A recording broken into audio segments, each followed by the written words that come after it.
Oh dear, oh dear, oh dear. What a day, eh? Ladies and gentlemen, welcome once more to this week's edition of the Inworld Shivers. No, Inworld Review, yes. Still snowy and a bit sub-zero and stuff like that. Hopefully by this time next week the snow will have melted, but there's no guarantee, Inworld or out, for that matter.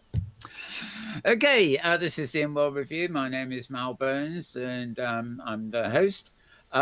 We look at arts, people, and destinations, basically, in on the Hypergrid. And the Hypergrid is the system that connects basically a whole load of virtual worlds, hundreds of them, in fact, not thousands, all together, so they can communicate, share assets, and stuff like that.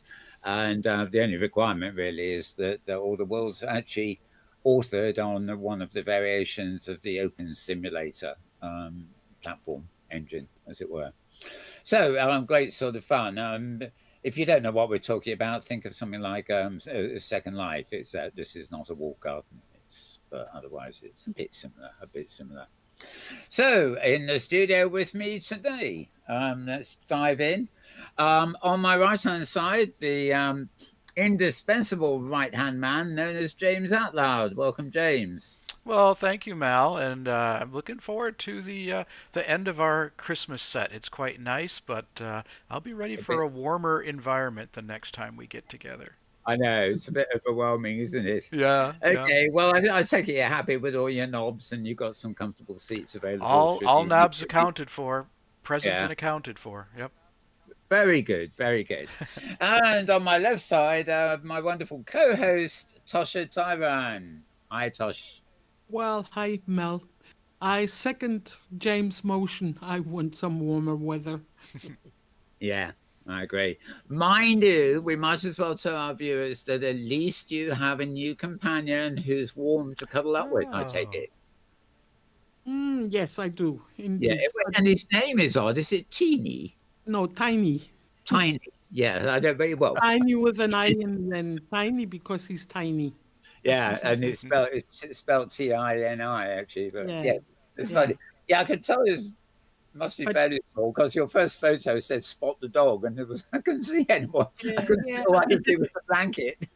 that was the ear. He loves to hide under the blanket, and he's so tiny that he practically fits into one of my hands. He's Oh, Oh, and he's cute. absolutely cute. He's it's like so and he's 8 years old, and it seems he has lived most of his doggy life outside somewhere because he Mm. came to the place where they keep a the rescue dogs. place. Yeah, Yeah, and he was completely under malnourished. He's skinny like a ghost, and totally scared and covered with wounds.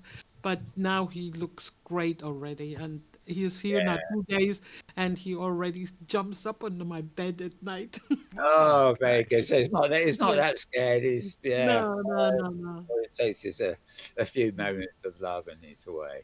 Yeah, And for me, it's really happiness has returned. I'm so glad about it. yeah.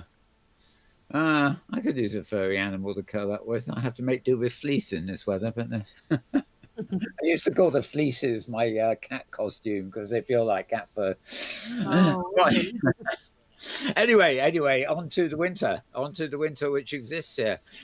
So we've got two other guests in the studio today. We'll be introducing them more fully in a few minutes' time. But we have M. Jennings. Welcome, M. Thank you, Mel. I'm happy to be here. Dink And and I brought some poems to read today. yes, I know. It's a rather special occasion, this. We're doing something a bit different from normal. And joined in the exercise, we also have Dings Digital. So Yeah, welcome, Ding. I mean, yeah, welcome, Dings. yeah, thanks, Mel. I should call you a Great to be digital. here. Yeah, I almost called you a digital ding, but I think that was the wrong way around too, wasn't it? Right. Okay. Well, a little bit of housekeeping before we get into the nitty gritty of diving into Winter Wonderlands and all that. On the main screen behind me, a little poster. I actually posted this of all places a few hours ago. The second time I posted it on Facebook, believe it or not. I've had more Facebook likes this morning No, I have had for a long while. So apparently, I always got a kick out of. I didn't really use Facebook for much, except just to check on friends and things like that, and through Messenger and stuff. But I always got a kick of putting what was highly critical articles about Meta on Facebook. You know, it just felt like a subversive thing to do. And anyway, because of the rise in, of course, the American fascist takes power tomorrow, so who knows what will happen. But there has been for a week or so now a move to take a week off from all the Meta platforms. You should log out of Facebook, Instagram, Threads, Messenger, WhatsApp, Giphy, MetaQuest, and Ray-Ban Meta. And believe me, Facebook owns other stuff too that's not even on that list. Basically, nobody, of course, is happy about Zuckerberg bending the knee to the Orange Emperor or whatever. I have a technical question, people on the team. If a person's not actively using it, but will Facebook still notice if we log out? Does that show up as a statistic? If you can genuinely do it, they're very insipid. They tend if you've ever logged into another service with Facebook, that connection's lurking in the background, and they can follow you around to any old site you might be on. Sure, the cookies. The way they really do it is in the old days. It's done with scripts and the logarithms now, but in the old days it was what we called. I used it a lot back in the day. Was an inline frame. So people would go to a page on my website, and I'd be actually showing them an inline version of somebody else's website. It was all very amenable in those days because the idea was you were connecting with like-minded sites and extending the content amongst you. You know, that's what the internet was all about. The thing is, when you're viewing something in an iframe, you might think you're on the site you're seeing in the iframe, but actually the iframe is contained in an empty page of Facebook, and they can trace what you do in the iframe. Oddly enough, the one app on that list that is fairly clear is WhatsApp. That works on a very totally different system, and they still use the system when they bought it. They don't have any of the data hunting that all the other services use. So WhatsApp is fairly clean to like a phone service. But we're not here to talk about that. But yep. I thought this is quite a good idea anyway. I mean, there's been plenty of times when I haven't even been in Facebook for a week anyway. But I think the idea in logging out is you close Facebook, you close any tabs you've got open, you just avoid it and see how you feel after a week, and then maybe you won't need it at all, preferably. I think it's a good idea. Yeah, I'm actually thinking of trying to create a new Discord server that will somehow work like an alternative to Facebook for my friends. Obviously, I can't set up an alternative Facebook, but also my personal feeling is that over here, at least, we need to start avoiding American servers for one reason or another, not just ones owned by Meta. Servers in the United States are going to be a major problem in the future, I think. And the funny thing, of course, is what's it called? Tickety-tock thing, which you can get in the UK still, obviously. But at midnight last night, that went dead for anybody in the States. But apparently, the new emperor is planning to give them 90 days to be nice to him or something. Anyway, I guess we'll see that when the time comes. Right. Okay. So we also start the week with our Hypergrid Safari, of course. Where would we be without Hypergrid Safari? 2 stops this week. I do have plenty of film, but we won't be showing it this week, as far as I know. I have no idea why this is so dark looking. Maybe they're meant to be. Right. I've forgotten the lady's name. But this was our actual host at an underwater region, which is absolutely fascinating. She's done lots in it. Yeah. That's more like the color. Very colourful. I've got a load of old photo CDs, if you remember them, of underwater photography of coral reefs and things. And the colours are absolutely astounding. And, you know, this is an attempt to recreate some of that sort of what I call electric colour. Electricity underwater, if you like. You know, the light they produce down there is light that it's not the same as the reflective light that we see for objects on the surface. So it's intriguing kind of stuff. There she is, lady again. With water beside her. Oops. There we go. This is wandering around. It's basically a lot of underwater canyons and things and little enclaves in it with different kinds of fish, different kind of corals and stuff like that. So moving one of the safari folks, another one pretty much the same. Mel, our host name was Safine Maho. Safine, that was Oh, it. yeah.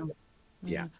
And I'm very sorry I couldn't stay. Only was at the first stop, but I had to leave. Oh, yes, I remember. Yeah. So Yeah. I was really. Well, maybe one week we'll actually have a show where we just catch up on footage that we haven't shown yet. Actually, Yeah.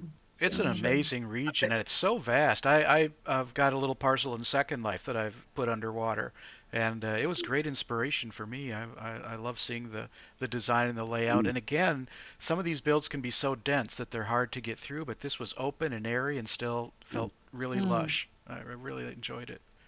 I forget where it was. I think it was when it wasn't Great Canadian Grid. I don't think it was, but it wasn't my private one either. I had, I basically leveled out the terrain at about 30 meters underwater on the whole region, basically, because all my land was made of mesh. So I had just flat land underwater.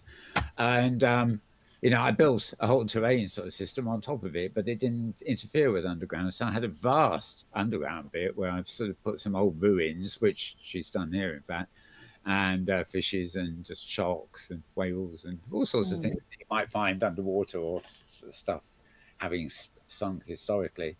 Talking of sinking, I don't know if it's obvious here, but this is actually an old ship on its side that's sunk down there. You've got all these sort of jellyfish-like things floating around in there, and I've got it on the film, but I can't show it on the photograph. But inside there is, oh, hang on, come on, behave yourself, slideshow. There we go. Right, next one along. Oh, good. It doesn't. Anyway, there's a gold treasure chest full of gold inside the wreck. There we are in there. Don't know whether we've actually got a photo of that, but it's all nice and golden. Lovely dolphins there. Dolphins. Yeah. And then a fun benefit of being on the safari was that Safine took me to her store, and so much of what she's built is available in her store, which is really cool. Yeah, she was talking about that. I do remember, but it didn't take us there. I got a backstage pass, Mel, so I went backstage with the artist. Oh, very good, very good. Thanks again. Now, I like the idea to be riding seahorses. Yes, it's so funny. Very fun. Well, if it was sittable on, James would find it, as you can see. That's right. Russian Golf camera. Yes, absolutely wonderful. And one of the old buildings she's got down there too. I should have said at the start, of course, we're looking at Thursday Ember's blog here, which is HG one word, .blogspot.com. And basically, she does a roundup of each safari visit every Wednesday. And this was the second of them, actually, not the first, but she posted them in a different order. And if you actually go to the website here, you can read more about the chat that took place between people while we were there, including Safine herself. Quite an abstract looking picture, that's actually, although if you look carefully, of course, you've got these like aquatic fairies, but they're the seahorses again, aren't they? Mm-hmm. Yeah. Oh, and these were very popular. I forget what they're called now. They're totally flat. The mantas? Mantis. Yeah. Yeah. And they animate quite nicely. Oops. There we go. Oh, there's a bit of a long shot from underwater. They're very difficult to get, some of these underwater pictures, when you want a long shot view, because if you pull out, as you would say in the camera terms, too far, you suddenly find yourself looking at the ocean. So you've got to angle your camera as high as you can get it without actually reaching the surface of the ocean. But yes, that gives you, as James said, it's a huge area. Far bigger than what is even hinted at there, but it gives you an idea. This is quite a nice shot. It gives you a good idea of being of having gaps and canyons Sure. underwater. And all these old ruins, which are Yeah. just only in one bit of it. And Safine, as the host, did a wonderful job. She created a trail of shells, clam shells Yeah. and conch shells, and it was very easy and fun to walk through the whole build. And it's Mhm. vast. It's enormous. Yeah. Yeah. It's like when you go to one of these big buildings, you know, or airport terminals or something, and they can't guarantee the signage will get you where you want to go. So they've got arrows painted on the ground. This way, left, right, up, down. Yeah, very very thoughtful that. Right. Well, this isn't the one that's in the ship, but there is I think it's probably an identical sort of piece of mesh of the same thing. She had a nifty idea here, though, because even though it's underwater, the pirates there's two of them are sort of ghosts. So you see, she's made an Oh anime, yeah. made them semi-transparent, so they actually, feel like we found the gold, and these ghosts of the pirates are not only haunting it, but fighting over it, I guess. That's storytelling for you. And right, that's a good picture. I hadn't noticed that one before. That's there are actually several wrecks. So whether that's the same wreck we were looking at, I think this is a different one because it's on its side, but it's in a more open area. But yeah, sort of can't have a sunken ship without a treasure trove on it, can you? Really? It looks somewhat ghostly. Of course you can't.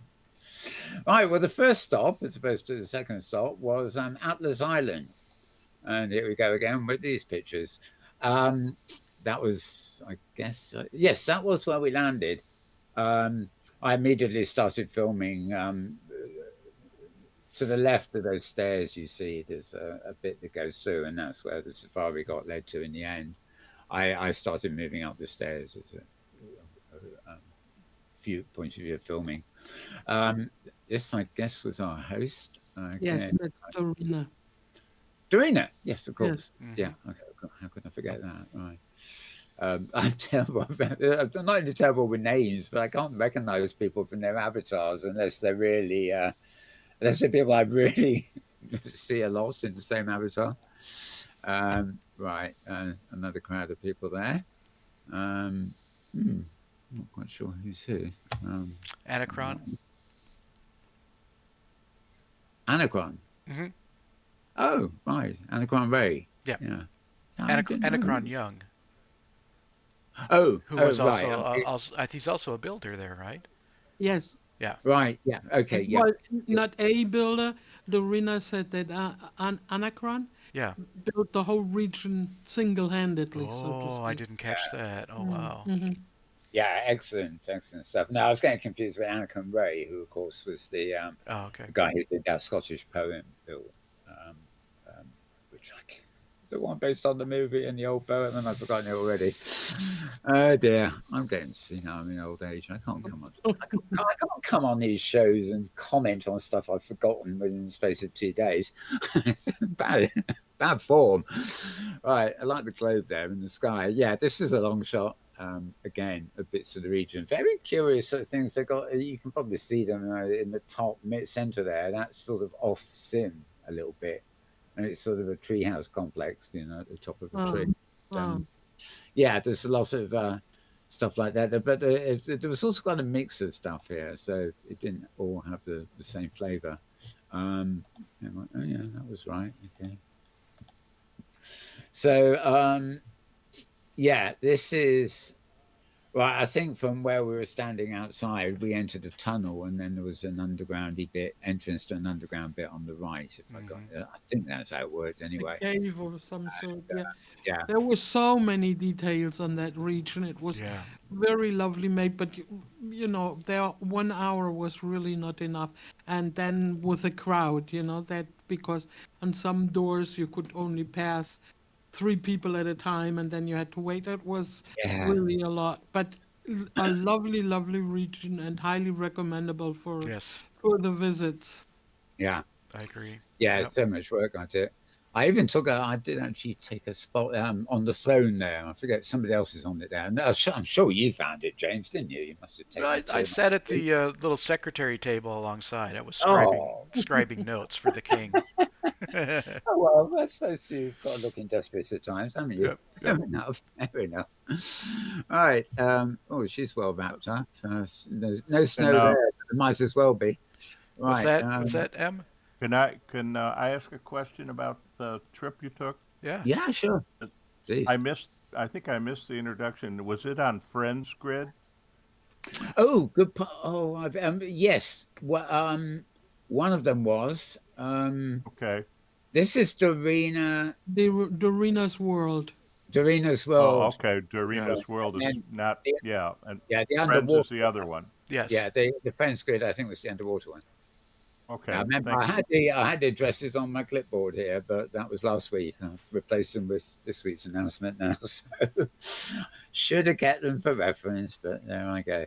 Right, moving on. Oh yes, there I am on the thing. Yep. Right, and everybody else hanging around there. Oh, and there you are. Is that you, James, sitting there? Oh, I don't know. Oh, on the world. Yeah, I sat on the No, globe. yeah. Yep. Sitting on top of the world. Could do that bit. Oh, very rural sort of scene here. Trees and grass and sheep. Where would we be without sheep? I think Donald Trump is asking that same question, actually. Right. Where would he be without sheep? Well, I think he's in the picture after this. He is. Oh, okay. I'll take your word for it. Right, yeah, long shot there. Nice sort of tall, sort of fairy-esque looking building, I suppose. Right, crypt of some sort, I think, and these are little. I think these are Anish mesh fairies, aren't they? If I've got that right. Sort of, well, they're probably fairies. They've got wings, wherever they are. Mm-hmm. Very cute, and a couple of Suffer Easters, I guess. Right, another interest. Yeah, another idea of sort of narrow spaces. That you have to be very careful with narrow spaces and avatars. I mean, sort of. I remember regions, especially back in the old days of Second Life, when tinies first came along, and people used to build for tinies because they reckoned, a sim that is so big for normal humans can obviously be tremendous. It's got a lot more ground, for tinies.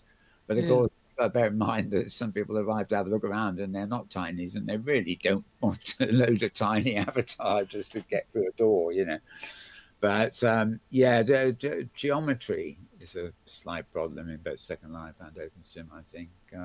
It's not the physics thing, it's just the geometry of scale. You think, oh, well, that's the right size. But then when you try and walk in it, you think it's too small. Whatever. You live and learn the best size to do it. Really. That's a crawl. Yeah, that's interesting. Another dancer. Now that I forget who that was now. The silver costume lady. Oh, never mind. And yeah, these are lovely shots. Actually, again, I feel like I should know who that avatar is for sure. I'm gonna think that was Luna Lunaria. Had the white. Yes. The white. Oh yes, of course it is. Yes, but I had another thing the other week when I was dancing with her. I could remember everybody in the film except Luna, who was dancing with me. Just most embarrassing. All right. Yeah. So, yes. Now this I didn't find when I was initially filming. I must have just missed this hill, but of course they've got the Lord of the Rings sort of habitat things here. Hobbit houses. Yeah. Yes, we've seen these around various places. I mean, I think somebody built a OAR and it's been available ever since, but they never cease to attract you. That's the one in the distance that's slightly off sim that I mentioned at the beginning. This guy's got a bit of a problem. 2 hands and 4 legs. You meant to have four appendages, not 6.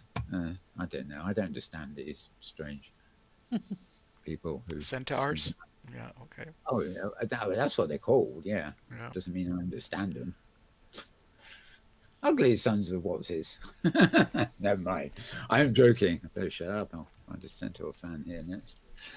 Right. Hanging around there again. That similar sort of hobbity, fairy tale sort of architecture, but as I say, it's a vast region and lots of different stuff they've done. It sort of all blends together, but it's not as you move around, it's not necessarily the same. And plenty of animated moo. Yes, moo. Give me my milk. Right. Yeah, those are just generally nice. Oh yes, that was this was a photo shoot at the end. A group photo. Yeah. I got this on film too, but everybody posing in front of the giant thing, who incidentally is carrying a planet. That's the Atlas figure because he's holding up on his shoulders is a planet. Basically, I think it's planet Earth, but I can't remember. But we're just seeing it's so gigantic. If you pan out to get him, you wouldn't even be able to see the avatars. We'd be like ants. So there, that was that. Right, one extra post from Thursday today. This is about a DJ, builder, landscape creator, loyal friend, photographer, and welcoming hostess. Her name is Verna Avril, and she's a familiar face in OpenSim for a decade or so. Long career in creativity in virtual worlds, going back to the days of you know who or what. Good old cousin Lyndon. So this is a shot of her handiwork since 2012, basically, or shots, I should say, plural. And this wasn't a visit as such; it was just a private visit with Thursday's photographer and Avril as sort of hosting for her. And yep, good old country dancing, line dancing. There's something highly addictive about line dancing. I've never understood. I think, oh, that's cool. Let me join in.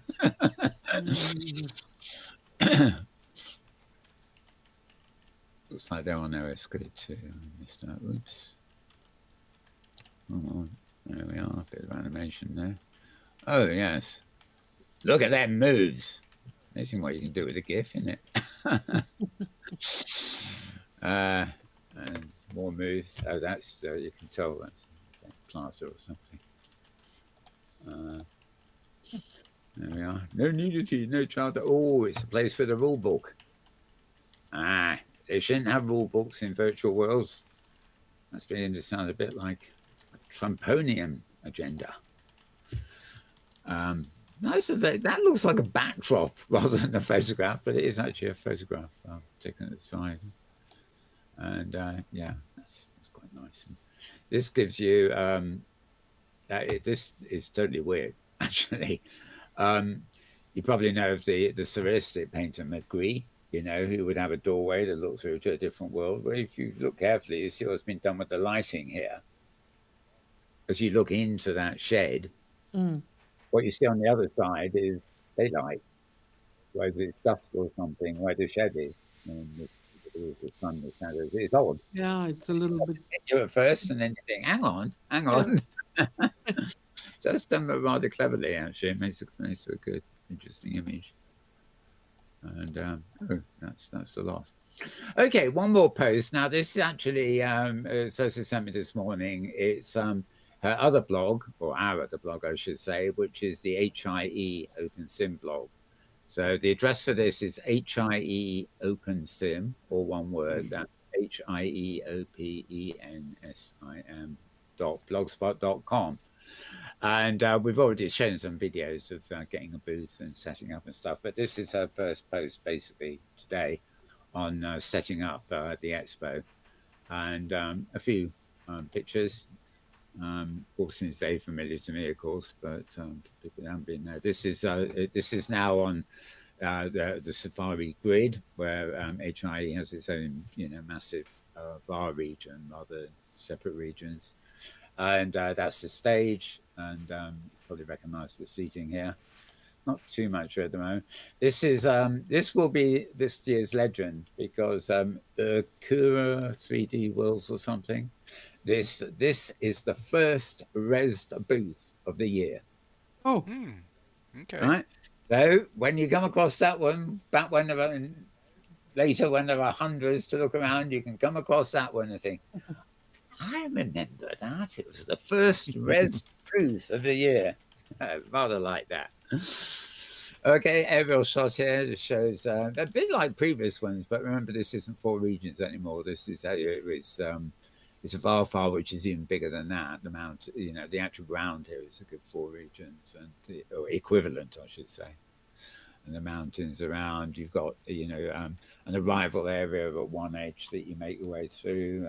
There's a clubbing bit and stuff, but the auditorium is now not in one quarter with three quarters around it. It's now bang smack in the actual centre. So if you're doing the tour of the fairgrounds or the expo grounds, I should say, you can literally go round and round all over the place here, and the auditorium would always be sitting happily in the middle. But when you need to get there, here we are, close up of a few more booths being added, and of course the other thing is, as well as this wonderful walk, a twisting road with lots of booths, you've got lots of art and architecture and things like you can see there in the picture there too. And although HIE, the conference, or as it were, is a 4-language affair, French, Spanish, German, and Italian. Yes. The booths are actually represented the whole of the hypergrid. So, anybody, any grid, anywhere, wherever the servers are in the world or whatever its culture, can get a booth here. And there's now plenty of room. We had well over 100 last year, and I think 70 the year before. So there's more room for even more this time around without an overflow. So great place, because the expo itself is open long after the actual events. It's a great place to have a presence, to show off your art, your region, your services, whatever, as long as it relates to the hypergrid. Be there and bring it on. And gosh, daylight. I always imagined when I was designing the original of this, it was always going to be dark. It was nightclubby sort of feel to the auditorium and stuff. And even to this date, I find it strange sometimes when I see it in daylight or any other lighting, because in my mind, I have the way it's always looked. But of course, and where those kegs are, those are going to be places for the booths. Sure. Yes, indeed. They're different coloured markers. They're basically all the booths having the right. So it gives a good idea how many booths there will be in the end. Yeah. They're not separate regions anymore, so I'm not actually sure why there's color-coded those, but there are, they still feel like they're divided into quarters, but maybe I just know. to find your booth location. Yeah. There are so many of these events that are happening now in OpenSim. I mean, the OpenSim World's Fair, the Wolf Territory, there's so many things that are going on, and it's interesting because I've been asked, is there a cost to attend OpenSim HIE? And it's not at all. I mean, this is completely free, open to anybody who wants to participate. So exactly. Yeah. It's like OpenSim and the Hypergrid itself. It is all open and free. I mean, you can buy things to put in here. You can buy them in World or on websites and stuff and have them delivered. But conceptually, it's sort of free, open, shared playground. Yeah, like OpenSim. Well, not just a playground, they're quite serious sort of work environment too. But some habits die hard. I mean, there are music venues on OpenSim, for example, that you don't tip, or you don't normally tip the musicians anymore, but they have a box where you can contribute via PayPal and things. So some musicians can earn a little bit of money that way, the same way they did in Second Life. But and if you really like a musician, you probably do tip them. It's only the micro funds are. It also makes more sense to tip by PayPal or something, because you're actually aware of how much you're tipping, as opposed to Lindens, what's that? $0.50? I mean, half a cent. You have to calculate it. Whereas doing it with real funds is different. But yes, you're right. It is. This is all free. Yep. And I think World's Fair is free too. OSCC was free. And the what's her name's thingy, OS Fest, that is free. There may be a difference too, is sponsorships. Some of the fairs have sponsorships and different levels of contribution, but that's not the case for HIE. Yeah, sure. And I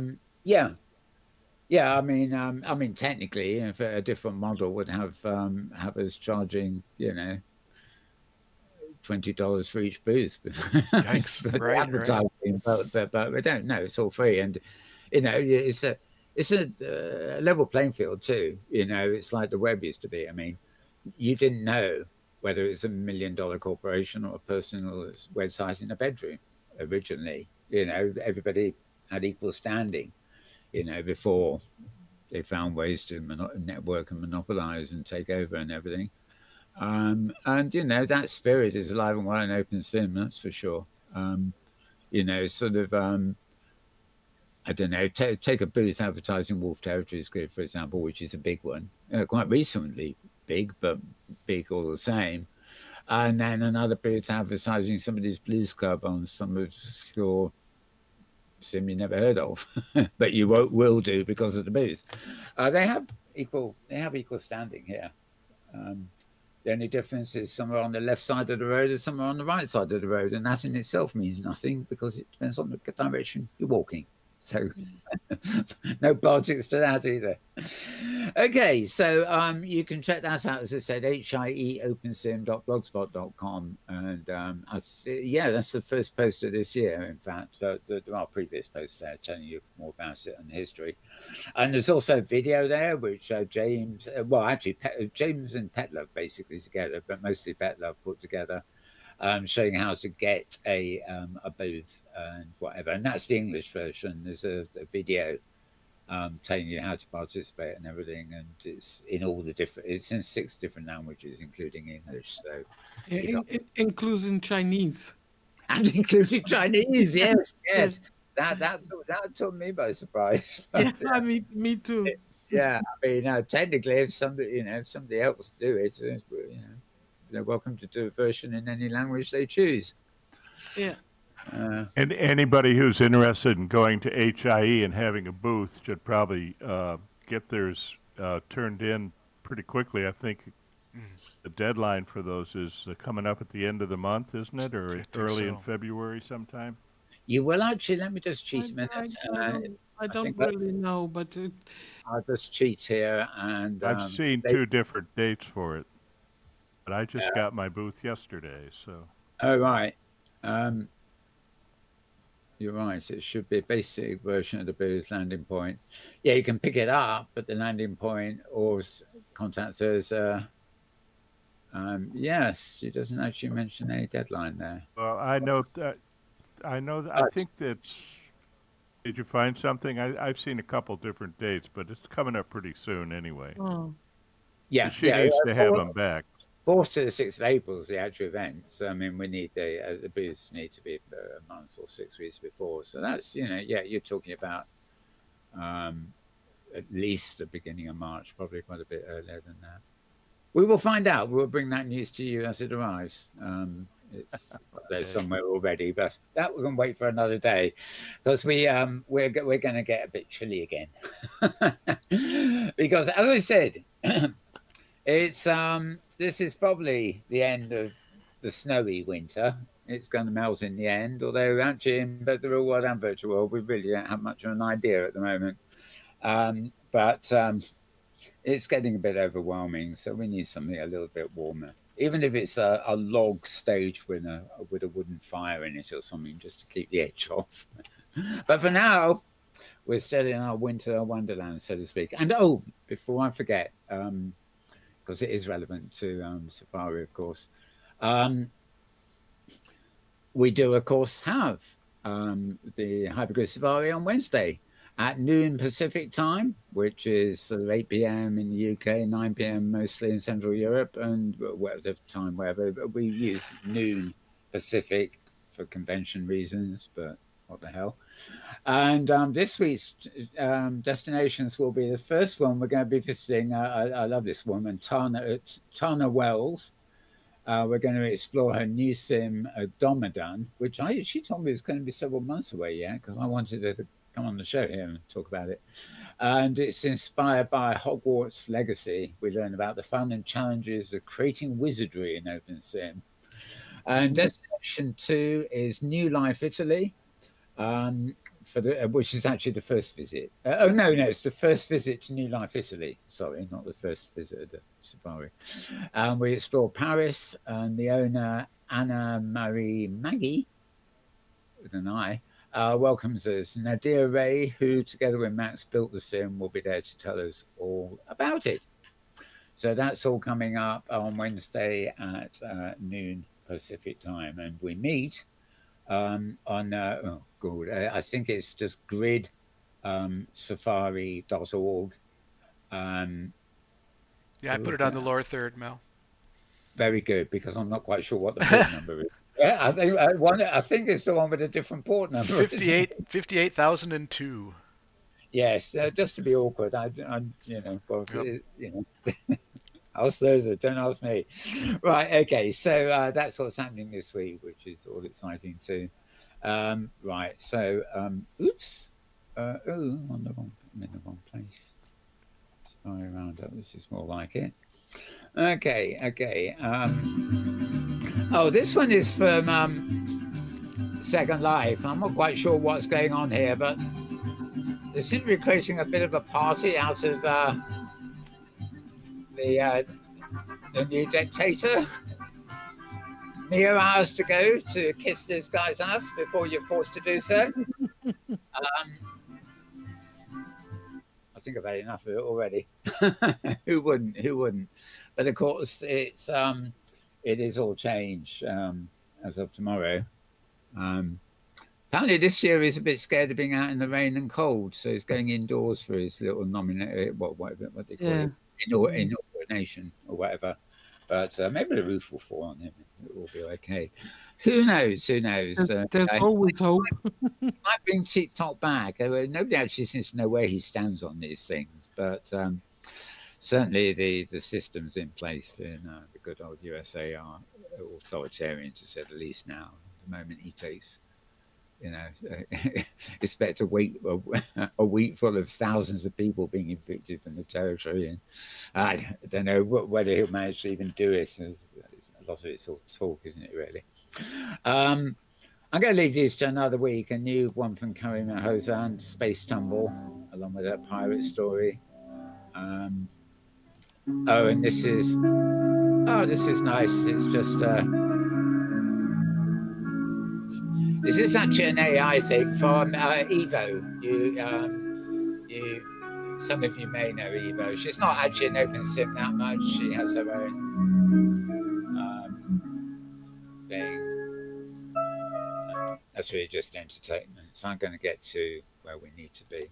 So yeah, these are the films from Safari, which I'm going to leave because we don't really have time today. And I'm going to move straight in here to sorry, just got to, as I said, things are a little bit different today. I'm just going to take a quick second here to make a modification in World, where instead of seeing my desktop, you're about to see a slideshow that Tosha has prepared. So if you just give me a quickie second, and I will. While you're doing that, Mal, I did confirm, that the deadline is January 30th for the booths. Okay. And that's posted in the booth description videos. Right, and that's coming up pretty soon. Pretty quick, yeah. Yeah. 10 days by my count, right? Yeah, I have to confirm my booths too. Right. Right. So, of course, I can't see it right. I've got to look at Inworld myself for this one. Okay. Well, this is we're going to do something special this week. We're going to be chatting with them and things, about what they're doing, and have been doing for a rather long time, actually, with an emphasis on poetry. And also, coinciding with that, Tosha's been out and about taking pictures of various winter wonderlands that we haven't necessarily visited on video around OpenSim on the Hypergrid. And I'm not privy to any rehearsals that may have been done here, but the idea is that Tosha's images will coincide a bit with the poetry that M and things will be reading out. So first of all, I'll introduce again first. M, welcome again. It just tells a little bit about yourself before we get into the meat and the gritty of the poetry. How long have you been doing it, and how does it tie in with other stuff you're doing? How long have I been doing OS Grid? Yeah. Is that what you? Yeah, and Uh, the purchase since about 2009, I think. right. No. And I've been on Metropolis, and I have a membership in Craft World currently as well. So I've been around a little bit. Mostly I'm on OS Grid. I have regions there. I have about 9 regions on OS Grid, and I mostly give them out to new people to put homes on. So I hope you've haven't suffered some of the reboot stuff we've had here recently, because this region's always good too. We've had a lot of things go missing and permissions go haywire, but that's for another day. Right, Dings, how about you? How long have you been around on the Hypergrid, and what's your focus, as well as, of course, the poetry? Yeah, hi. I'm in the Hypergrid in OpenSim since the first instance in 2008. It had a different Hmm. name. And after that, I've been in OS Grid and Metropolis. And now I'm permanently in Craft and going everywhere. And what we're doing tonight, poetry, is actually something I encountered very early when I joined Second Life back in 2006. There Right. were already reading groups and poetry groups and Indeed. writing groups and theater groups. And that's one aspect of my life in Second Life and OpenSim. And I'm happy I met Emil sometime. I don't can recall how we met. It must have been 10 or 12 years ago, and we then met very on Metropolis when you were hosting a tango party. Oh, great. well, somebody knows. So I think that's right. I was also in Second Life, and I was active in a group called Avatar Repertory Theater, and did Oh, some live yes, theater and indeed. Oh some reading yeah. then. So, and the Dings and I hooked up, and we've done several readings together. We like to do some of the works in both languages, in both German and English. They're very close linguistically, and it's just fun for us to do it that way. As for any rehearsals, you don't need to worry about having missed any rehearsals because this is our first go. And we were counting on a lot of serendipity today, but basically the idea is that Tosha has taken pictures of winter around the open sim grid, and Yeah. Dings and I have assembled some poems that have to do with winter, so Right. they should go together somehow. Yeah. I will I think quickly so. ask, before we move into that exactly, I'll just ask Stevens, because you mentioned it. The dates you gave me. You said you were here at the first. Were you part of the? I think we call ourselves Gridnauts in Lindenlab, where IBM had provided an initial yes, open sim service, and it was it yes. Thumb Linden or something. We jumped back and forth, without any inventory or anything, but we actually jumped out of Second Life into OpenSim and then back again. I With cannot remember if I jumped from Second Life into that world. I only remember that it was similar to Second Life, but yeah, not quite ready yet.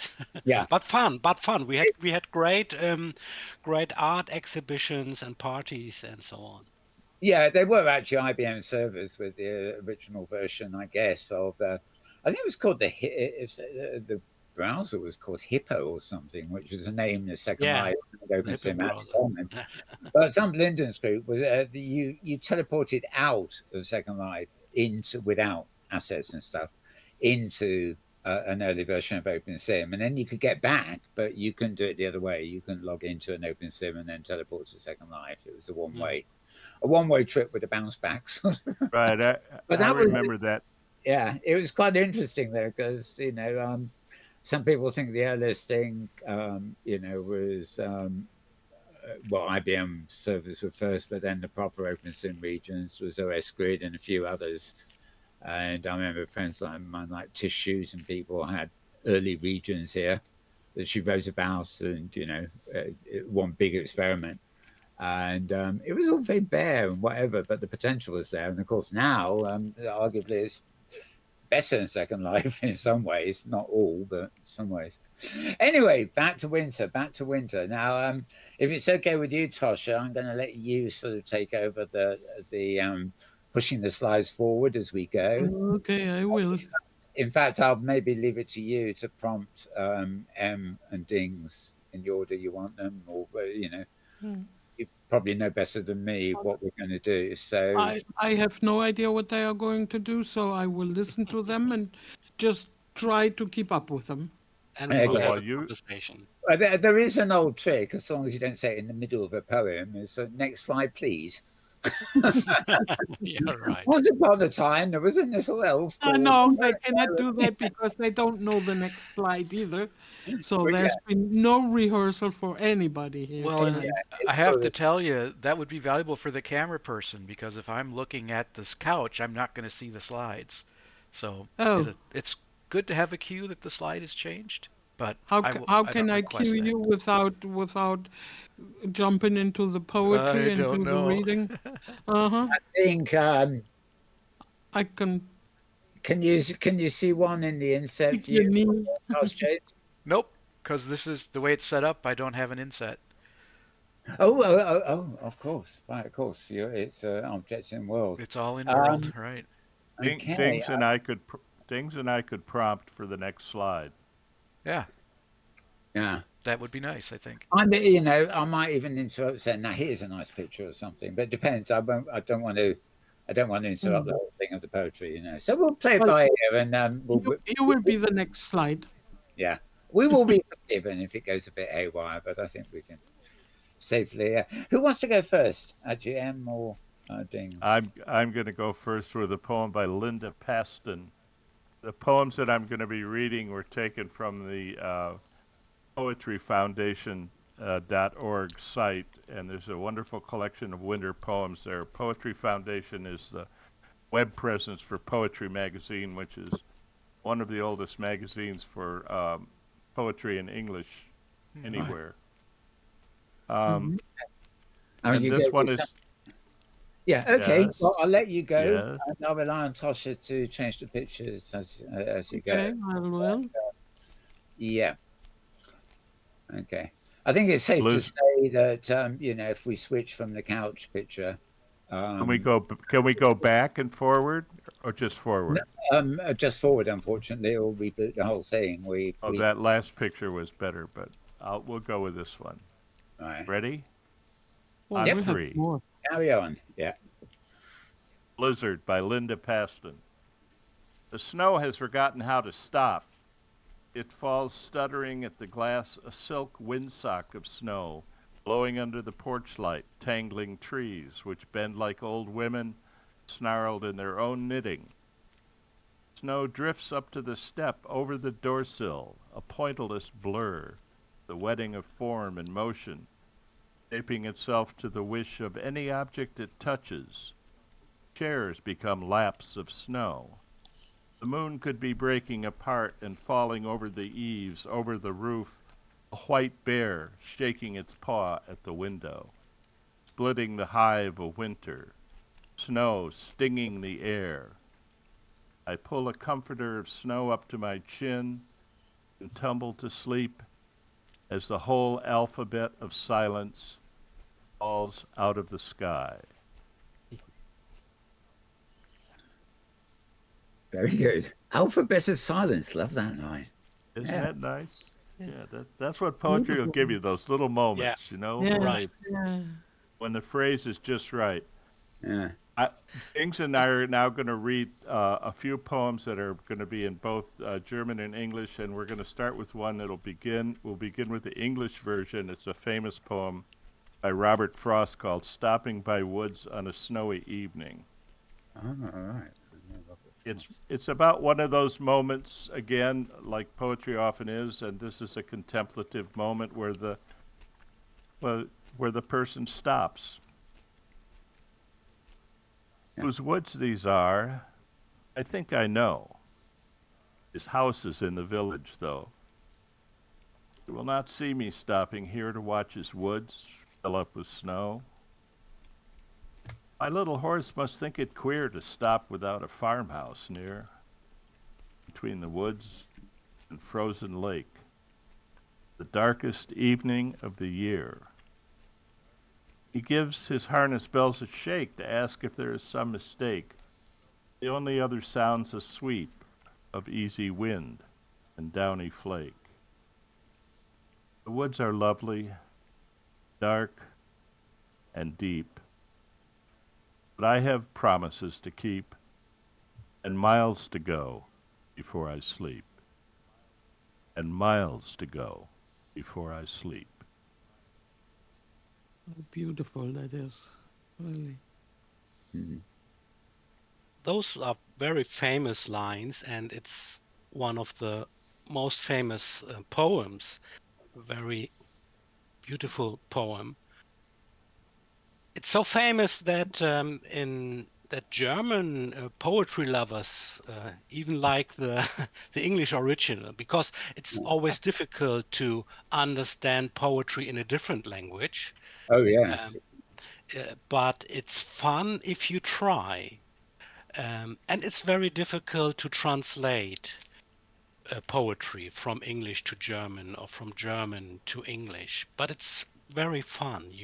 Try to um, you try to come up with the images that are perfect, that Yeah. match the original.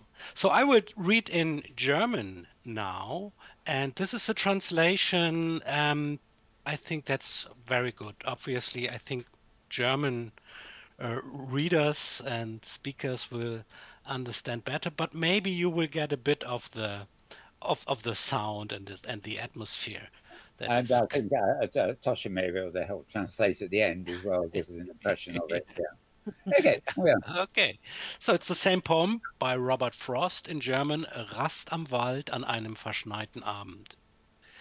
Ich weiß wohl, wem der Wald gehört, doch steht sein Haus im fernen Dorf. Er sieht mich nicht hier stehen und schauen, wie all sein Wald im Schnee versinkt. Mein Pferdchen wundert sich bestimmt. Ein Halt so weit vom nächsten Hof, am Wald, am zugefrorenen Teich, in allertiefster Winternacht? Sein Zaumzeugglöckchen schüttelt es als Frage, ob wir uns geirrt. Sonst hört man leises Rauschen nur vom leichten Wind, vom sanften Schnee. Der Wald ist lieblich, dunkel tief, doch ich muß tun, was ich versprach, und Meilen gehen, bevor ich schlaf, und Meilen gehen, bevor ich schlaf. I'd like to comment on the German translation in terms of the form. One of the things that it does capture, intermittently at least, is an element of poetry that goes beyond the mere rhyming, although it has some rhymes too. The rhythm of the Frost poem is a 4-beat line called a iambic tetrameter line. So it's da da da da da da da da, and you'll hear that same rhythm in the Yeah. German poem. Yeah. And Right. also the English poem rhymes know, though, hear, snow, and then the next stanza picks up the here sound, and we have queer, near, lake, year. And then we pick up the lake sound, and we have shake, mistake, sweep, flake. So all of this is part of the music of the poem, and a good translation, and this is a very good translation, it gives you some of that spirit too. I really like it. Yeah, I You do, know, I this do. reminds me, it's a similar thing. It's like with music. You get a Yes. very well-known, say, English track, and it's so well-known that somebody does a Spanish version, the French version, and everything else. And sometimes it's quite a good way to learn the language because you know what's being spoken about in the lyrics, so you can pick up on, if I'm listening to something in French and they're referring to Noel, as they have done Uh-huh. recently, they're referring to Yuletide or Christmas, as some people call it. And so I would know that if I heard it in the song that it's a reference to that time of year or whatever. And there are similar things. Once you know a word in another language, you can contextualize it, in the foreign language, which Once yeah, you know a word in another language, you become truly dangerous. Yes. Yes. Or you can make some awful mistakes, but I'm not going to go into. Yes. Well, either way. And what you sometimes experience in translation is that they cannot match the rhymes in Yeah. translation, and they sometimes just omit the rhymes, and that's just regular practice. And Would it's you not say? Would you it's not say? necessary to have a rhyme because Yeah, and poems poets learn from that in their original language they can make poetry without a rhyme, and exactly. Yeah. which is very beautiful and rhythmic. I mean, I remember when I was younger, I used to write. Not seriously, as a kid thing, but I used to write prose, which I sort of considered poetry. No, there's nothing Yes. wrong with that, really, because it didn't have a timbre, what we call it, and rhymes, but it was poetic, should we say? Right. And I think it varies. I mean, if I ask you which is more important, the timbre, the rhyme, or the story, there's no actual accurate answer. It depends on the work you're talking about. Well, astonishingly enough, the artificial intelligence does a great job on that. It's really very helpful. That can really capture the rhythm of a poem and can even in the translation catches pretty much also the rhymes. I've done a few things by via which I had the translation already in to English from German poems, and then I passed it through AI, and it was really magnificent. I was Well, really surprised. that's interesting. I have not used it. I've heard that from other sources, so I'm going to try that out. I'd like to ask another question that's just come to mind. Somehow, some of my long ago history with comic books always seems to come up here because there's unique things of translation there. But when a writer is conceiving a comic book, especially if he's working with an artist separately, one of the things you do not do is you do not write dialogue or descriptions that repeat the picture. The picture is there to tell part of the story. The dialogue and the narrative tells another part of the story, and the two complement each other. Right? So, in dealing with virtual worlds and just looking at like the pictures coming up here now, how many, poetry or foreign prose, if you like, can deal with emotions and feelings and things that those pictures can't describe. There would be no point in writing a poem about how cold it was when everybody can see it's bloody freezing. But you writing about the feelings of losing your nerves, your nerves, losing feeling in your hand or something like that, which you can't see in the picture, you can only imagine, then you've got that leeway where you can literally merge a storytelling thing, which is the poetry, whatever, with the visual aspect, which in this case will be in world locations. Have you ever deliberately sort of try, because we're sort of doing it a bit here now in an improvised way, but have you ever worked on poetry that is designed to be pictorialized, as it were? Yes. Yes, from Tosha, Tosha. Yeah. Yeah. Yes, I think so. I think it works that way, or Yeah. it's a good way to work. I don't know how to express it. a lot of poetry, especially modernly, works from images, not from abstract language, but from concrete language that describes things. So, and it's language that's formulated so that it includes the feelings and emotions that are part of any experience, right? It's Yeah. experiential, but through images. So Mm. it'll often work quite well with a picture like the one that's on the screen now. Uh, in And winter, all the singing is in the tops of the trees where the windbird with its white eyes shoves and pushes among the branches. Like any of us, he wants to go to sleep, but he's restless. He has an idea, and slowly it unfolds from under his beating wings as long as he stays awake. That's the wind bird. See the wind blowing in the picture? Yeah. Yeah. Mm. Yeah, especially also in the clouds in the sky, you can just feel the wind. And there's that sense of desolation too, where I mean, for example, I overlook a very greeny sort of square most of the year, but right now everything, the trees, the branches, they're all skeletal, and you can Yeah. see right through them. And in this picture to here, if this was a different time of year, you would have no actual sense of that distance. Whereas because it's a very empty, sort of vast expanse there, Yeah. you feel like Yeah. you're looking a long way into a desert landscape, which there's no You're time. look Yeah, you're looking at the end too. Winter is the end of the year. It brings in yeah.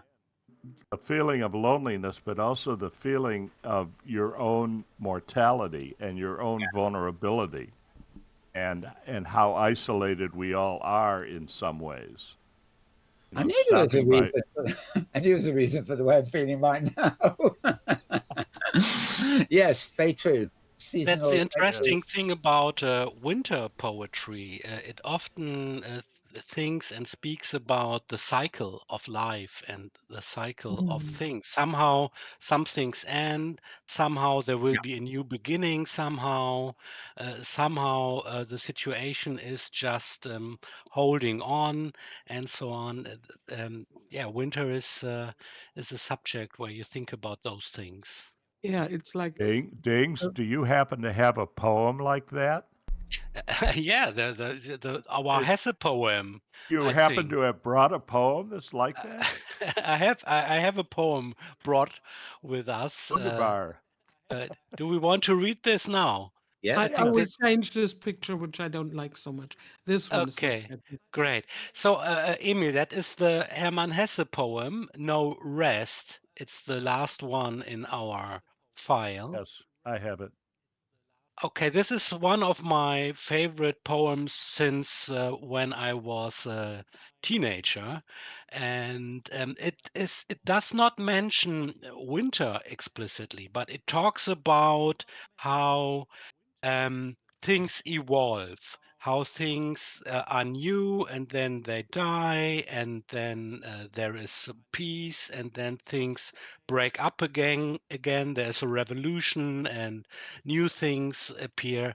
That's the subject of this poem. I think I should start reading the German and then you will read the English, Emil. Is that Yes. oh, yeah, good? comparing. That's Yeah. good.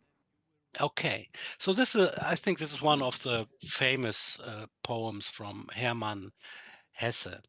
Keine Rast, English no rest. Seele, banger Vogel du, immer wieder musst du fragen, wann nach so viel wilden Tagen kommt der Friede, kommt die Ruhe. Oh, ich weiß, kaum haben wir unterm Boden stille Tage, wird vor neuer Sehnsucht dir jeder liebe Tag zur Plage, und du wirst, geborgen kaum, dich um neue Leiden mühen und voll Ungeduld den Raum als der jüngste Stern durchglühen. Oh, a very Hermann Hesse. A very Hermann Hesse, Yeah. right? Let's hear it in But English. I didn't understand. Yeah, it sure. it has a beautiful sound though, and I can hear the rhythm in the lines and the rhymes and Yeah. everything. Oh, yeah. Here's an English rendition of it. Soul, you anxious bird, ever again you must ask, when after so many wild days shall come peace, shall come rest.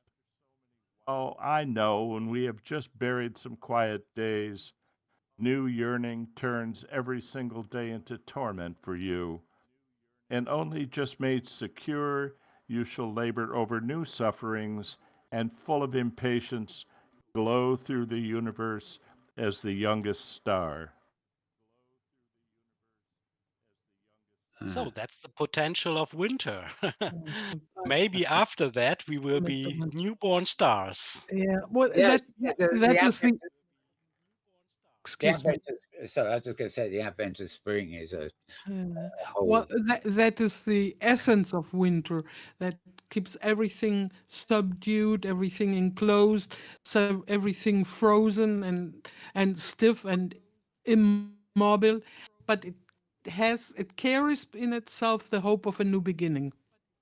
The Yes. the There we spark of a go. new beginning, and that I think in many winter poems becomes so clear.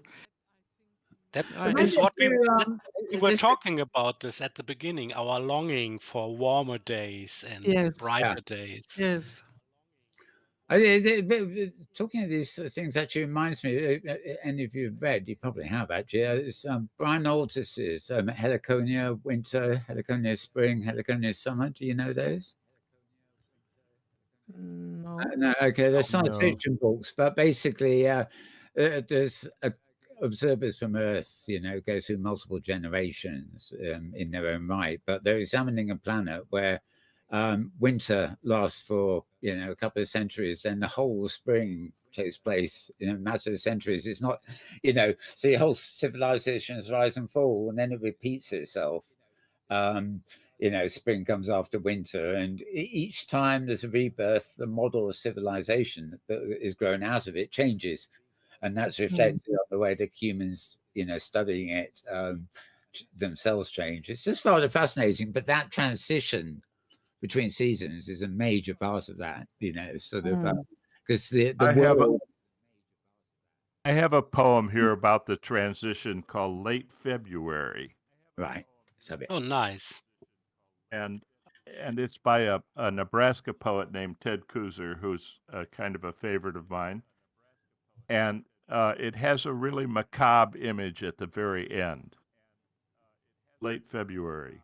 This is about that transition you were talking about. yeah, sure. The first warm day, and by mid-afternoon, the snow is no more than a washing strewn over the yards, the bedding rolled in knots and leaking water, the white shirts lying under the evergreens. Though the heaviest drifts rise autumn's fallen bicycles, small carnivals of paint and chrome, the octopus and the tilt-a-whirl beginning to turn in the sun. Now children, stiffened by winter and dressed somehow like old men, mutter and bend to the work of building dams. But such a spring is brief. By 5 o'clock, the chill of sundown, darkness, the blue TVs flashing like storms in the picture windows, the yards gone gray, the wet dogs barking at nothing.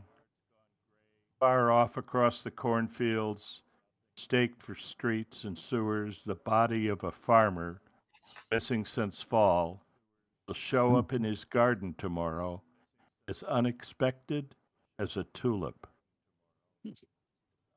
Oh, I see what you mean about the end. Yeah, That's yeah, kind of a transition too. yeah. Isn't that a freak out at the end? It's like this farmer's body, like Yeah. rising up out of the ground. Yeah, when you said missing Surprise. since the fall, I suddenly, oh my god. Yeah, it's But yeah, that's the image, right? That's the basis for so much religious thinking, the birth and resurrection, the life Yeah. after and so on. And here comes the farmer. Yeah. Yeah. but it's also the other thing with winter and cold is sort of the way we find fossils and actually sometimes even old species are buried in ice for Yes. millennium. Yes. Just in the right place at the right time to get frozen fully. And Let's see. they're still dead. They're still dead, but in a way, that The, status, the, the, the glacier man. yeah, Yes. that status of There you being go. lost to time. You see winter as also a preservative in some ways of what is to come. Anyway, sorry, I'm rambling again. Your turn. Emil, I think Well, we should leave out the Kästner one. okay. I feel we should not do this, but instead do the Heine poem, a short poem. Will we continue with this one, or do you want to add something else? We're going to do Heine next, and then I want to do the Wallace Stevens Oh, poem, The wonderful. Snowman. Yeah, wonderful. Yeah.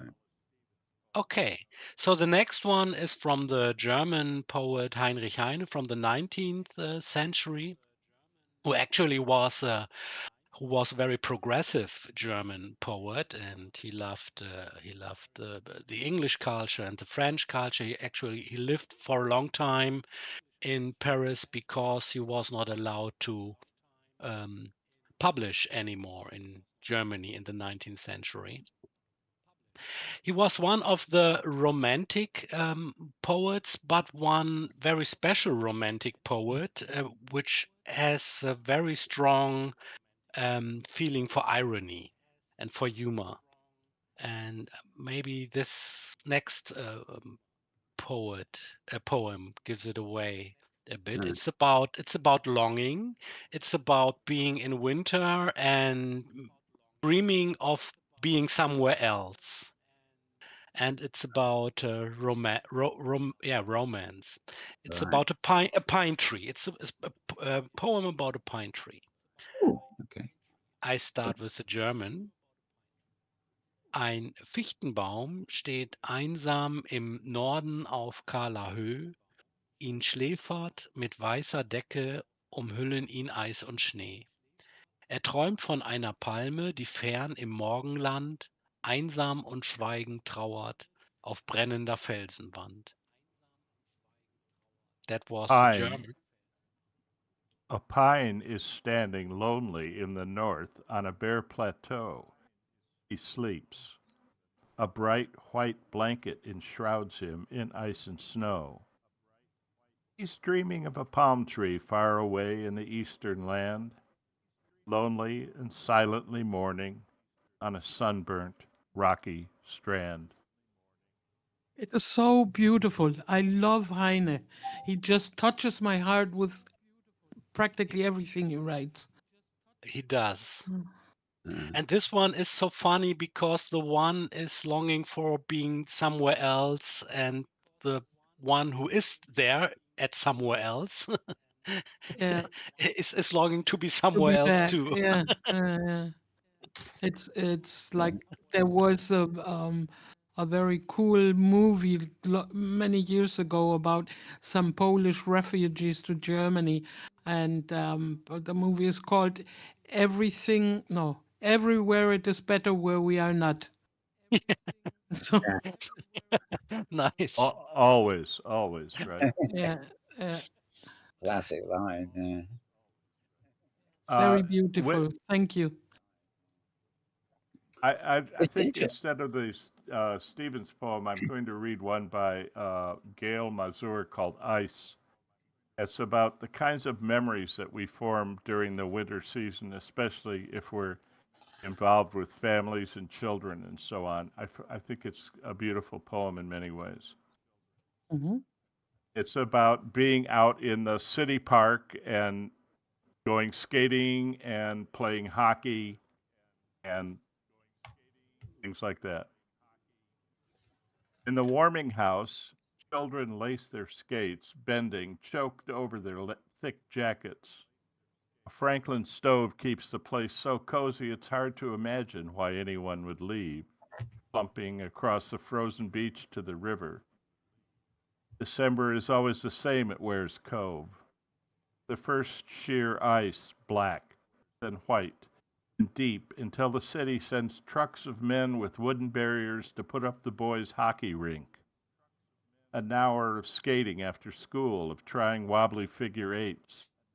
An hour of distances moved backwards without falling. Then the twilight, the warming house steamy with girls pulling on boots, their chafed legs aching. Outside, the hockey players keep playing, slamming the round black puck until it's dark, until supper. Well, At night, a shy girl comes to the cove with her father. Although there isn't music, they glide arm in arm onto the blurred surface together, braced like dancers. She thinks she'll never be so happy, or who else will find her graceful, find her perfect, skate with her in circles outside the emptied rink forever. beautiful. Mm. Lovely. Kind of gets to me, that one does. Yeah. Mm. I can understand that. That is so cool. It it It it sounds takes so you some. real. Yeah. Oh yeah, well, Yeah. So like things that you experienced yourselves, something, not everything, but you can participate in the situation because it's so. I feel it feels so real. yeah. Yes. Yes. It's very accessible for one thing. I think there's nothing tricky about it. Of Yeah, course, no if you want, surprises at the end. It's yeah, it's almost hard to talk about because it just evokes that sort of thing, and at the end, I won't say you were awestruck, but you just, yeah, what can be said? so winter, we started out talking about how winter is a hard season and we wish it was warm and so on, and I'm sure by the end of February I will feel the same way. But actually, I'm always a little bit pleased to see winter come when we haven't had any really good winters in my part of the world for a few years, and Huh? it's nice to just have everything get really frozen and think about all the microbes that are getting taken care of. It's funny, I could say Because that ourselves until this Oh, year. yeah, But this because year, I don't want to live in a swamp. I'd rather live where there's But where but there's Emil, snow. that is so funny because I also like winter, even though I'm living in Spain now and there is Yeah, no sight of winter. But I would never think about microbes. I think about, the sound of the snow crunching under your Yeah. feet yes, when you there walk. you This are. beautiful sound, that is, or that when everything is snowed, then everything seems to be muffled. You have no more loud sounds around. I like that very much. And also, I grew up next to a rather big lake in northern Germany, and we'd go skating. I think I learned to ice skate the age that I learned to walk also, and we always went for long trips on the ice, and in the front there were many people skating around, but as you went more to the middle of the lake, you could be completely alone, and that was so wonderful. Yeah, I And like when we that were kids, reference. yeah, and when we were kids, we did something. We made like probes of courage, then when the ice was not so frozen yet, Oh, so I hope hard you yet, were no, and then we'd not good. go little by little, moving, almost not moving the skates, moving forward, and when the water was coming around your ankles, then you had to retire little by little by little also, and the one who dared the most was the winner of the day. I oh, found that always fascinating when I was a kid. I well, never won.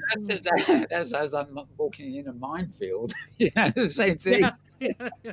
Gingerly. Yeah. So, whoops. Well, the lake was not very deep, so not so much could happen to you. But when you really broke in and you had wet pants, Yeah, or and were it's all cold. wet, and from the lake to your home, Yeah. Yes, it you was got a home and you long were frozen stiff. it was a Your clothes long were just cold walk. yeah, I, yeah, Yeah. I think we are get. I remember being outside like in snow and building snow forts and having snowball fights and getting my nose all frozen and red. yeah, And I think because winter is a challenge physically in some ways, we yeah. remember our times outside in the winter with a special With a special kind of a feeling. feeling of accomplishment because Yeah, we were yeah, able Yeah. to That's the yeah, word. Yeah. we That's the were word. able to stick it. We were able to do it. yeah, I got I'd go through down, it. going sledding yeah. down hills. I made it. I I made made it. it for spring. And I Then you I feel like you remember. deserve spring, right? Yeah, I remember my niece when she was very little, and we went to a very small hill to go, sledding down. And I always went with her, or my brother went with her down the hill, and she insisted she wanted to go alone. And we were worried, and we Uh-huh. said, "No way, no way, you cannot go Oh, alone." She was maybe 3 years old. She was really a little kid yet. And then in the end, we decided she should go alone. That face of pleasure, of laughter, of I accomplished it, they let me, Yes. it was so Yes. wonderful. I'll never forget that in my life. That was one of the most wonderful images of winter for me. It's fascinating funny. that She will people, remember it too. You know that, yeah. right? Yeah. People talk about the silence of being outside in the winter, but one of the things I think is that when you're standing outside, the air is colder, it's denser, and sound travels further. So while it's quieter, I can hear things from farther away and with more clarity. And that last poem I thought really captured that. Yeah, yeah. I never have that. Well, it in my memory it's always all muffled.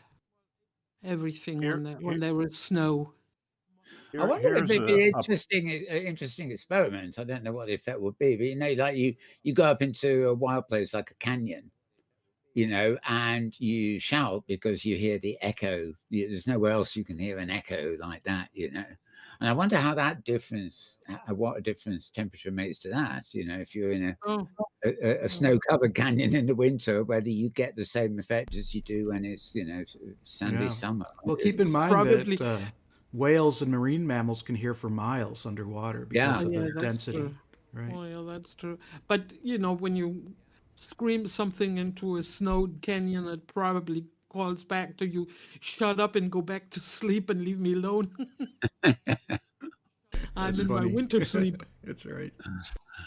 Uh, you've disturbed the abominable snowman. Yes. Yeah, exactly. That's another topic. Anyhow, yeah, let's hear it. I'm keeping an eye on the clock here, but I think we've got time for a bit more. I can't remember what time Oh, we started. So. I have one by the one by Wallace Stevens. Now, this is one that's kind of metaphysical and also kind of scary. It's Okay, called the let's hear it. snow. It's called the Snowman. Right. Okay. Got One then. must have a mind of winter to regard the frost and the boughs of the pine trees crusted with snow, and have been cold a long time to behold the junipers shagged with ice, the spruces rough in the distant glitter of the January sun, and not to think of any misery in the sound of the wind, in the sound of a few leaves, which is the sound of the land, full of the same wind that is blowing, in the same bare place, for the listener who listens in the snow, and nothing himself, beholds nothing that is not there, and the nothing that is. Oh, yes. It's kind of freaky at the end. It's just almost like a tongue twister kind of Yeah. thing. It's just the nothingness of winter just doubles and redoubles Yes. and redoubles, Yes. Yes. and the snowman becomes kind of not the friendly one with a corncob pipe, but some sort of Yeah. monster from the metaphysical. Yeah. Well, yes, exactly. I think it's been fodder for a number of horror movies, hasn't it? Really. So, yeah. Yes, we have poems. We have lots of poems. Here's one by Billy Collins. This would be a good one. This would be a Can you good one to can bring you us full excuse circle. me a moment? Yes. Dings just said that he does not feel very well and he has to Oh, go. All right. So we should just say goodbye to him first. Yes. And thanks ever so much, Dings. It's been great. yeah, Thank you Dick. so much. Sorry. Yeah, sorry to hear that. It was a pleasure, but I really have to go. Yeah, well, I Do think not even feel well. It was feeling the wonderful cold. reading here with Am and talking with you. Many Okay. thanks. Many Yeah, thanks for thank being Thank you. here. you. Thank Thank you. you for coming, And- buddy. It's And Yeah. get good to read with you again. get better soon. Yeah, Thank you. Thank you. Take care, Yes. everyone. Bye. You too. Okay. Bye bye. So the one you got next is for the roundup. You think good roundup? Yes, I think so. And it's too bad Dings had to leave because he really likes Billy Collins because he writes really funny poems. But this is called Snow Day. The Today we woke up to a revolution of snow, its white flag waving over everything. The landscape vanished, not a single mouse to punctuate the blankness. And beyond these windows, the government buildings smothered, schools and libraries buried, the post office lost under the noiseless drift, the paths of trains softly blocked, the world fallen under this falling. In a while, I will put on some boots and step out like someone walking in water, and the dog will porpoise through the drifts, and I will shake the laden branch, sending a cold shower down on us both. But for now, I am a willing prisoner in this house, a sympathizer with the anarchic cause of snow. I will make a pot of tea and listen to the plastic radio on the counter, as glad as anyone to hear the news that the Kitty Corner School is closed, the Ding Dong School is closed, the All Aboard Children's School is closed, the Hi Ho Nursery School is closed. Along with, some will be delighted to hear, the Toadstool School, the Little Sparrows Nursery School, Little Stars Preschool, Peas and Carrots Day School, the Tom Thumb Child Care Center, all closed. And clap your hands, the Peanuts Play School. So this is where the children hide all day. These are the nests where they letter and draw, where they put on their bright miniature jackets, all darting and climbing and sliding, all but the few girls whispering by the fence. And now I am listening hard in the grandiose silence of the snow, trying to hear what those three girls are plotting. What riot is afoot? Which small queen is about to be brought down? School closure day, snow day, no school. That is really Yay. good. It also reminds me of wishing that enough snow would fall that we could not go to school. No school, right? Yeah, Right. yeah, yeah. It didn't happen often, but once in a while, yes, it did. But I want to, change subject just in the end because I have a very beautiful poem that has nothing to do whatsoever with winter, but it is of Heinrich Heine, the one that Dings read Dings read, before, and he said yes. that he has um, he writes so short poems with sort of a humor and with sort of a so characteristic. And this one is called Das Fräulein stand am Meere. I will read it in English. So this says the young lady is standing at the shore, and it starts like this. Do you want a different slide, Tasha? No. Okay. Nice one. As it has nothing to do with winter, it doesn't make any difference. Okay. Upon the shore, a maiden sighs with a double frown. She seems so sorry laden to see the sun go down. Don't let the old thing grieve you. Look upon and smile, my dear, for though in front she may leave you, she'll rise again in the rear. That was it. And I just really love that. Yeah. That's so Nice. funny. What goes down in the front comes back What up. goes down must come up, right? Yeah. Goes down in the front comes back from the rear. Well, you know, the lesson of winter is, I think every winter that it goes on and on and on, and you get to the place where you think it's all finished and it's never going to come back again the way it was. Yeah. Yeah. And when it does come back, it just blows your mind, you know, and things start growing again and it gets Yeah. warm and you could take your jacket off and Yeah. One Oh. year in the winter time, well, finishing winter in in the lowlands where I live, there was no winter anymore. I was in the Alp Mountains in Switzerland, and pretty high up in a former farm house, and there was a lot of snow, really a lot of snow, and you needed high boots to walk through there and everything. But at the same time, everywhere you heard like a little like water tinkling, like a little glue of water, and everywhere where the sun melt a little patch of snow, right away there came some flowers. It was It's like so unusual. That was in after Easter. it's like the first hint of the thaw, really, isn't it? Yeah, well, that was the first thing. I think a week later there was no more snow left. That then Yeah. comes very fast, and you could sit out there in the snow and get a terrible sunburn at the same time, because it was hot Oh to the yes. body but cold to the feet.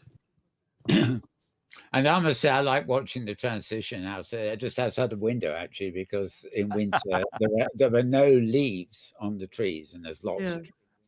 And there is that time of year when the leaves the buds just start, and day by day, literally it's different every day. yeah, Little yeah. bit more foliage on the trees, and that slow, sort of march into spring, and then suddenly, it's And life suddenly again. spring is there. Yeah, yeah, it's true. It is a little bit as if everything dies down with the cold and Yeah. with Here's the ice here's a and the poem. snow. Here's a Okay. poem for Mel it's about the trees. It's about Oh, what you were talking about, how the trees change. yeah. Winter trees. All the complicated details of the attiring and the disattiring are completed. A liquid moon moves gently among the long branches. Thus, having prepared their buds against a sure winter, the wise trees stand sleeping in the cold. Oh yes. Yes, That's it. indeed. Indeed they do. That's what it's Indeed, they sleep. do. It's the sleep, isn't it? That's the emphasis there.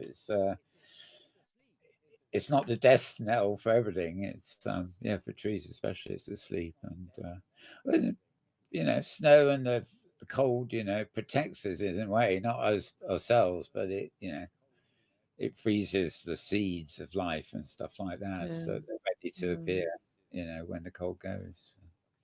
Yeah, well, this has been fascinating. It's a rather unusual show, but just celebrating in pictures and poetry, really, the season. You know, and it's far from over yet, but I guess we're probably at the cusp of it changing a bit. You know. Well, I always put snow down on my regions for Christmas time, so they're all Yeah. white. Yeah. But I can't stand to leave it until February's over. So mine are all back to green again. Well, this is yeah. I mean, I think we're all kind of looking forward to maybe having this snow melt for next week, and have something a bit different. And also, we may be changing studios by next week, so because it's probably best to delete everything here, including the snow, and then keep it around for another year, But yeah, it is. I mean, there are actually. It's interesting. There are some. You will get a lot of winter wonderlands opening up at this time of year. Open Sim Second Life anyway, so I suppose it's easy to put snow down and decorate the kind of season. It's probably harder to decorate spring when you've got need lots of colourful flowers and things and variety. Winter doesn't bring much variety; it just brings a feel, and yeah, I mean, but there are regions in OpenSim and probably Second Life too that literally divide themselves into seasons. They're all winter for 3 months, then they become spring, and it's the same region, but it's just everything winter is removed and everything spring is added. Then the same Yeah. as Yeah. also fall. That's a lot of work to do that all It's the a lot of time. work, but it can also work in the other sense of the word. Masters of that are the Crean, ¿cómo se llama? Creano Valley?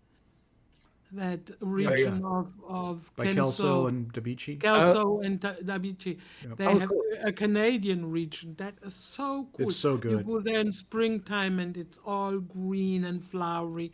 You go in the summer and you can really feel the heat. And you go there in autumn and you have all those rich colors of autumn. That is really a beautiful It really is season. very And elaborate. now very white. Is it Oh, on the that's open Canadian floor. grid? No, No. no. There in Canada, it's oh, Yeah, I don't know what it's called. I can pass you the grid name and address later. It's listed on OpenSimWorld as well. Oh, if you yeah. go to that website. Yeah. Okay. Okay.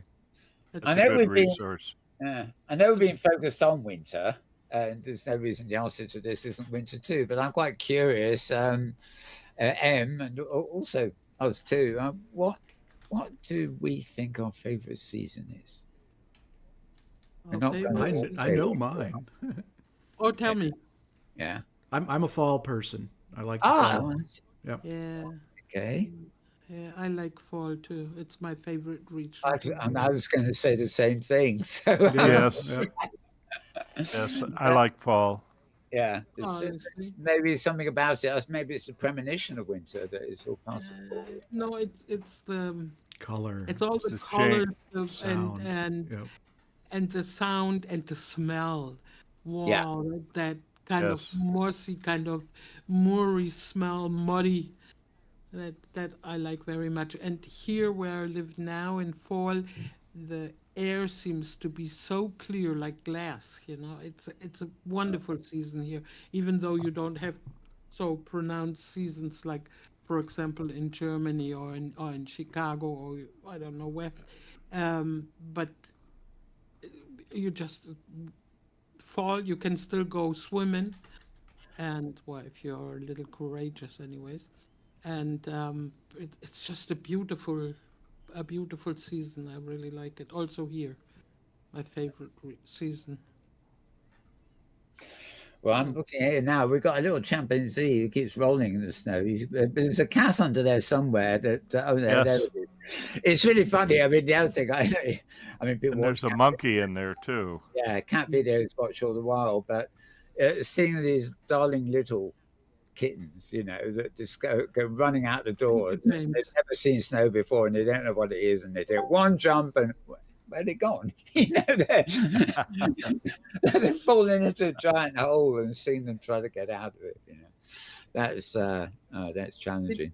Did you But see? talking of winter animals, we have a wolf here actually, which is normally trying to get fed. And it's been But very it's sleeping under the snow.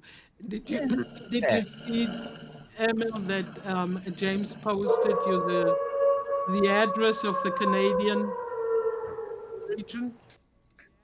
Into Discord. I put the links in Discord, M. Okay, thank Korea you. I'll Novel. pick it up there. Thank you. Okay, well, I think it's been a fascinating and very, very interesting and heartwarming session tonight. Really, Yeah. I liked it, and I Yeah. love to have you both here, Well, Emil thank you, and Tosha, James. for your invitation and for your pictures too. Oh, well, the pictures were not what they were meant to be. That's a shame that I could not upload the film. I should have just. But we'll keep, Yeah. we'll get the others and the video uploaded at some point. So I've Yeah. got if we ever need them again, because if Okay. I've got them, still, Okay. it's really quick to bring them onto the desktop. Okay. Okay, well, I think it's about time we wrapped up. So hope things repairs himself quickly. It's a shame, but he did pretty well considering he's feeling a bit ill. James, any final questions, thoughts for M? No. Just thank you and very appreciative for this type of program. This was fun. Yeah, something very Thank you. different. No, for something completely different. Yep. Yes. It's fun for me too. And Tosha, any Again, I cannot do any other thing than repeating James. Yeah, exactly. James, And the it was same with fun. me. It's very different experience, but made it. It's nice timing for it too, because we are thinking, right, got to get rid of the snow now, finally. So it's a little celebration of winter there. Maybe we should do a celebration of each season in a similar fashion or something. Sure, Who why knows? not? Yeah. Anyway, that's it for now. So I'd like to thank you, Emil, for being here. And Dings, of course, is suddenly left us a bit early, but only by a bit. So thank you very much, and we will be seeing you soon. Thank you for Tosha. Thank you, Tosh. Oh, sure thing, Mel. And thank you to James. Yep. Yeah, that was quick, wasn't it? Okay. So all that's left for me to do is say, the usual roundup. So I wish you all a very good morning. Actually, I should do this by season. I should wish you all a very good winter, a very good spring, a very good autumn, and a very good. What's the one I missed? There was another. Depending on wherever you are, because you might be in the other half of the planet where it's winter. Where it's summer. Never mind. I'll do the normal one. Wishing you all a very good morning, a very good afternoon, a very good evening, and indeed a good tomorrow, depending on wherever and whenever you are. And this is a wrap.